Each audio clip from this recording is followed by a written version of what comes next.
Oy, idol, gusta? Pag ganitong medyo walang gawa, naglilinis tayo ng printingan natin. Tsaka nagkakalkal tayo ng mga lumang screen. Tingnan natin kung ano pa yung mga pwedeng i-reprint sa mga susunod na tatak natin. Pag plain talaga ang t-shirt, napakalungkot. Gusto mo bigyan natin ng kulay ito? Sige, gawin natin.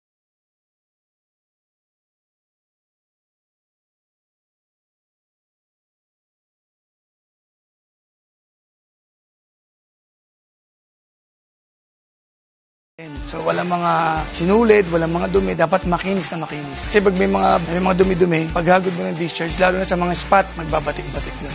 So, ang gagawin natin, advanced process na si MYK. Bakit advanced? Dati, na ginagamit sa underbase, mga buo, mga spot solid, so sobrang init. So ito, hindi